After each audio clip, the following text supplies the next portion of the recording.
Good afternoon from Yummy BTV again. Sending loads of love as usual. Right. Many asking about how I got the scratch on my eye, right? I got a good slap in the eye from a young lady down in Watford the other day. Big respect to those two doormen down in Watford as well. Big light-skinned geezer and a big old English geezer as well. White fella. I was doing the rounds. I was going around to see a few places and people at that time because I know quite a lot of people from that neck of the woods. And I was walking past and he said to me, Yummy, right? This geezer was massive like that, proper old school doorman, and he looked the part as well, right? I said, what, can I come in there? And he said, yeah. He goes, of course you can come in there. They was playing some nice music. So I went in there, shook a leg for 10 minutes. And then I left, right? But a good place, I might be coming back down there to see you. But the only thing was I lost my freedom pass somewhere that night. Can't work it out.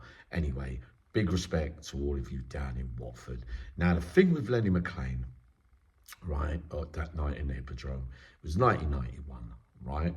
There was a geezer. He was on the dance floor. He took his trousers down and he was wee-weeing on the floor in front of everybody. So staff were manhandling him, grabbing him, trying to pull him away, pull him downstairs, blah, blah, blah, blah, blah. Lenny has come all the way up. I said, listen, get him down to my office downstairs, or the reception office, or somewhere like that, the back room office, if you like, right? So they've got him downstairs. They brought him into Lenny's room, right? The door shut. Nobody else is in there as far as I know. Lenny cracked him, broke his jaw. The geezer got escorted out, rubbing himself like that, as we do if you're going to get really hurt from a punch. But while he was outside, he was still performing. So a couple of others came out and started to chase him. But the only thing was, he was stark naked and was running down the road, the Channing Road, right? So when he was running, there was a police lady who spotted him, who ended up being a witness on the stand as well, on behalf of Lenny, believe it or not. So the police have grabbed him and put him in a neck hold, chokehold, threw him in the back of an SPG, brought him down to the police station. Hours or so later, he sadly, very, very sadly, died through choking on his own vomit.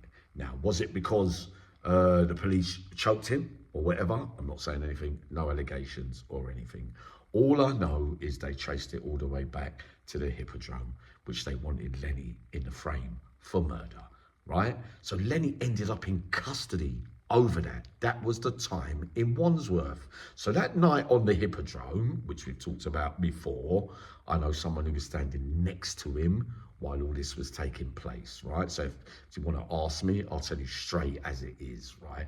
And also, when he got to Wandsworth, he didn't know, Lenny wasn't a prison man. He didn't know about court cases. He hadn't done a lot of bird in his life. To be honest, it looked like he not, I wouldn't say struggled during that time in prison, but it definitely wasn't a place that he felt familiar to, if you get what I mean, which is probably the right way to feel, if you get what I mean. So whilst I was there, I saw bits of the paperwork, not from Lenny, but from his next door neighbour, right? So I read most of everything. Now, they wanted a murder charge. They went to court, they bargained it all out or whatever, but what they had, because he definitely broke the geezer's jaw. The geezer's name was Armstrong. I can't remember the first name. It was either John or Gary, right? Now, they couldn't get the murder charge or something very, very higher. So they had to charge him with ABH or GBH, which he got 18 months for. He'd already done 6-7 months remand, so he didn't have that long to do. And he got back out, because them days, I don't think it was half remission for 18 months by that time. I think it was a year, if I remember rightly, because I know the rules changed to half remission around about that time. So it could be 9 months, don't quote me on it.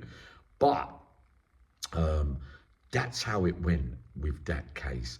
And the doctors and everyone that took the stand said, no, it definitely wasn't because of the broken jaw while the poor fella died, right? And the police lady went in the witness box and said something similar as well, if you get what I mean. I'm not going to go into all the facts of the case. I don't think it's that important, but answering the question about that case, about when he ended up in custody, that was the reason why. Yummy BTV. See you again shortly. Love you loads.